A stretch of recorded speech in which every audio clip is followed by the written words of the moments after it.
warahmatullahi wabarakatuh. Saya Nabila Dian Utami, perwakilan dari kelompok 4. Saya di sini akan melakukan wawancara terkait topik kenakalan remaja di lingkungan masyarakat untuk proyek peran keluarga dan perempuan bersama Bapak Solikin Nur Cahyo nih Pak, sebagai Kepala Desa Dusun Nogosaren nggih Pak. Orang Kepala Desa. Oh Dukuh Dusun Nogosaren. Silahkan Bapak untuk dapat berkenalan diri terlebih dahulu. Assalamualaikum warahmatullahi wabarakatuh. Saya Solikin Nur Cahyo, Dukuh Nogosaren. Alamannya di Nogosaren, aku cerita Ngabu Sleman. Pada kesempatan siang hari ini dapat berjumpa dengan mahasiswa Unisa Fakultas Ekonomi Sosial yang mempunyai tugas kemuhammadian dan keasiaan, yang mau wawancara dengan hubungannya dengan kenakalan remaja, walaupun yang berbicara sebelumnya juga seorang remaja. Saya ajukan pertanyaan ya Pak. Menurut Bapak bagaimana pandangan Bapak tentang peran keluarga dalam mencegah kenakalan remaja di kampung sini Pak? Dalam sebuah keluarga yang namanya tanggung jawab pertama adalah orang tua yang diberikan tanggung jawab amanah dari Allah, diberikan anak untuk memberikan satu bimbingan dan bimbingan dalam rangka anak mencapai derajat soleh dan solehah.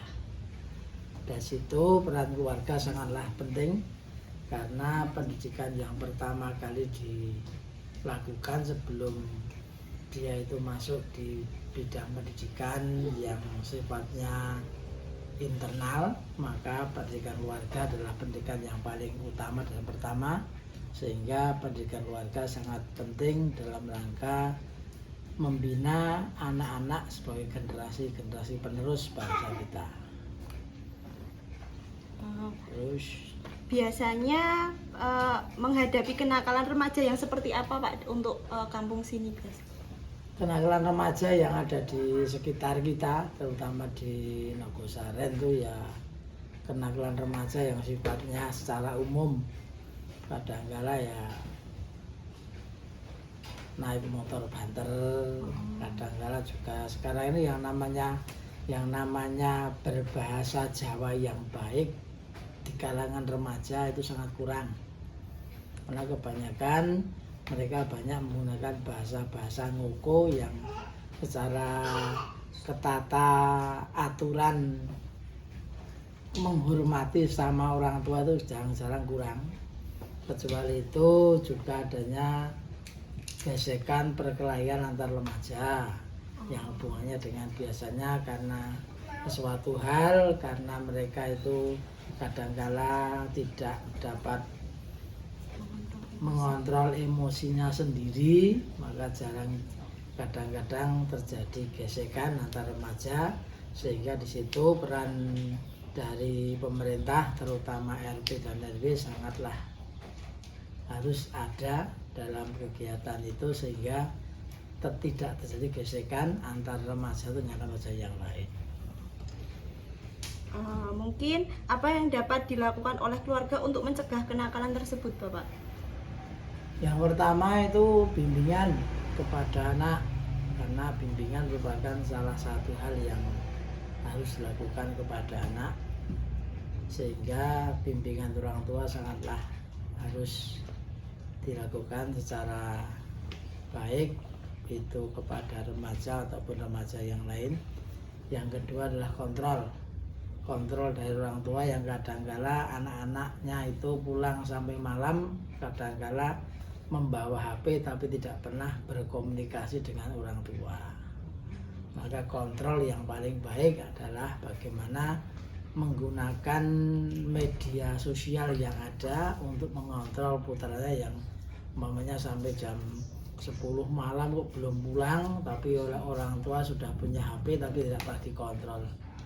Nah, yang paling pertama adalah bimbingan, yang kedua kontrol dari orang tua, dan orang tua jangan sekali-kali malah nyeneni kok Mbak bahasa Indonesia, memarah-marahi, marah-marahi, tapi menjadi pembimbing dan pembombong sebagai anak dalam rangka dia menuju kepada kedewasaan.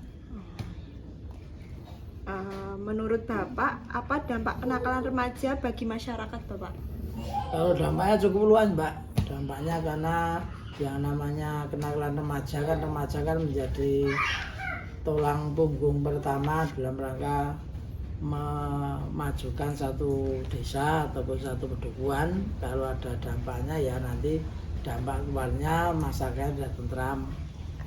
Dampak lainnya adalah mungkin karena satu hal tersebut remaja tersebut dapat tercatat di pihak kepolisian, jadi kalau ada apa-apa mungkin sulit dalam rangka dia mencari surat keterangan kebaikan atau yang lain, sehingga dia sudah tercatat di kepolisian, lalu dia kalau akan melamar pekerjaan sudah ada garis merahnya. Mungkin itu adalah salah satu dari akibat diri sendiri, tapi yang akibat di masyarakat adalah tidak selalu tidak tertib, dan mungkin di daerah masyarakat itu tidak tenang masyarakatnya karena remaja-remajanya banyak yang tidak sesuai dengan aturan-aturan yang telah berlaku.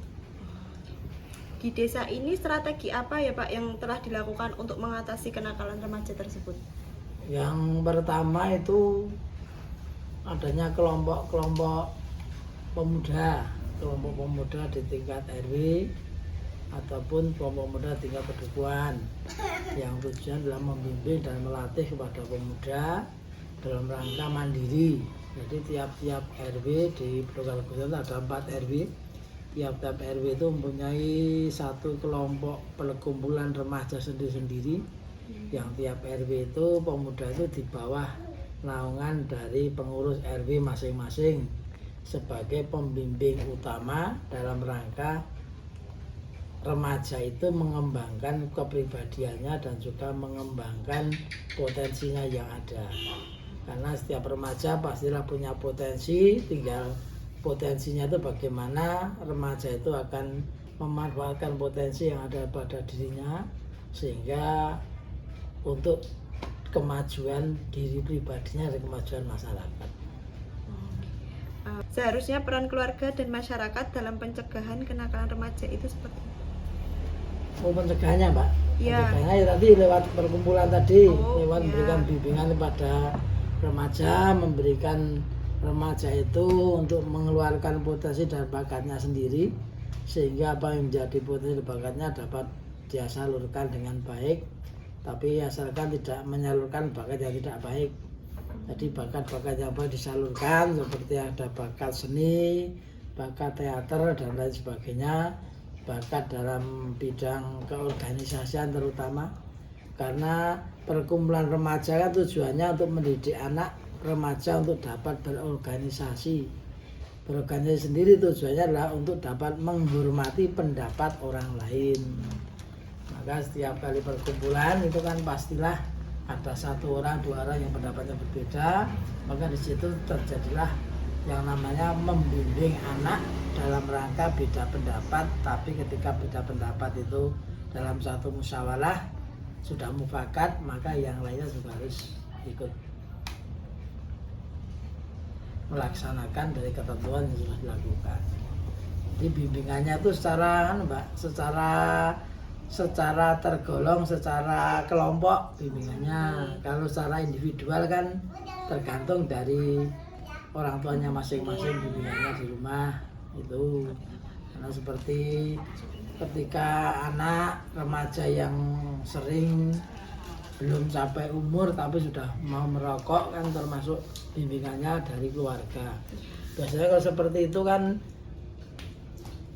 anak itu akan melihat seperti itu karena apa? Karena di rumah juga ada yang merokok.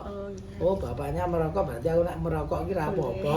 Nah, itu kan menjadi salah satu bimbingan di tingkat keluarga, tapi yang paling penting adalah orang tua memberi contoh yang baik kepada keluarganya, kepada anaknya, terutama dalam rangka dia menggapai cita-citanya yang insya Allah semua remaja pasti punya cita-cita. Sekian. Baik Bapak, terima kasih atas waktu yang diberikan kepada kami. Apabila ada kesalahan yang disengaja ataupun tidak disengaja, kita cukupkan sekian. Wassalamualaikum warahmatullahi wabarakatuh. Waalaikumsalam warahmatullahi wabarakatuh.